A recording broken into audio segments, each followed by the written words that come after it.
guys, and welcome to the channel. Today I'm going to show you how you can change the photo quality in the POCO X3 GT.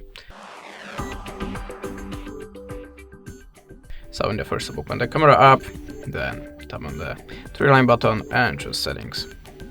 Now slide down, and here you can see the high picture quality. So if you want to take the photos with the maximum quality, the highest resolution, just keep it on the high.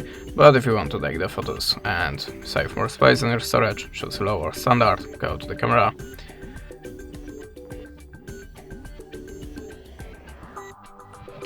Take your photo. And now we can check the size of the photo in the low quality. And it's only 700 kilobytes, and with the high quality